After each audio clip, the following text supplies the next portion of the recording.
C'est à toi. Donc, dans cette vidéo-là, je t'explique comment que tu peux modifier un entraînement, le déplacer de journée, puis rentrer ton cardio. Donc, tu vas sur l'application Everfit, tu vas dans la journée d'aujourd'hui, donc today, et puis tu as en bas à droite un plus. Donc, ça, c'est pour rentrer ton cardio. Donc, par exemple, là, je sais pas, disons que j'ai fait une course ce matin, ou j'ai fait de la natation, ou j'ai fait du vélo. Ben, je vais pouvoir rentrer sur le plus en bas à droite, écrire l'activité. Donc, par exemple, moi, c'était de la course.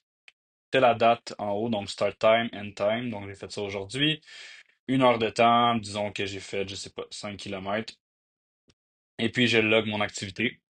Et simplement comme ça, on va pouvoir voir un peu qu'est-ce que justement tu as fait. Moi, ça va pouvoir l'enregistrer. Ensuite de ça, je t'explique comment que tu peux modifier un workout. Donc, tu vas aller dans coaching. Là, pour la peine, ouais, c'est ça, ça va aller dans coaching ici.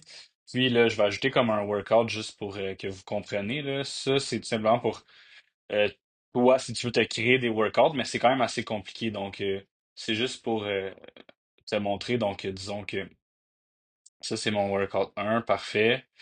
Disons qu'ici, c'est mon workout. Bon, par exemple que. Exactement. Fait que disons qu'on est dans l'activité ici, dans le calendrier. Puis, j'avais un workout hier, mais je l'ai pas fait. Et aujourd'hui, on est rendu mercredi et puis je vais le faire. Donc, je vais ici dans le calendrier, donc coaching, calendrier. Puis, je clique sur les deux petites flèches en carré en haut à droite. Et puis, je peux les rechanger. Donc, ici, je vais cliquer sur les trois petites lignes. Je vais le bouger dans la journée d'aujourd'hui. Je vais revenir en arrière. Et puis, normalement, si je reviens en arrière, ma journée s'affiche. Ensuite de ça, je te montre comment rentrer tes workouts. Donc, tu cliques sur Start Workout ici. Tu cliques une autre fois sur Start Workout. Et là, tu as chaque exercice qui s'affiche. Donc, pour le faire, donc par exemple, cet exercice-là, il y a un poids. Donc, c'est un bicep curl. Donc, la vidéo d'exercice, tu peux la faire jouer. Si tu es habitué, puis tu connais l'exercice, puis tu l'as fait, bon, tu peux l'arrêter. Et puis ici, dans cette zone-là, tu vas avoir LB, donc livre. Et par exemple, moi, j'ai fait 40 livres, done. J'ai fait 8 répétitions. Normalement, tes répétitions devraient déjà être affichées. Et puis, tu cliques sur le petit crochet à droite et le timer part si jamais il y a un timer. Là, il n'y avait pas de timer, donc tu vas voir comme un temps affiché à l'écran.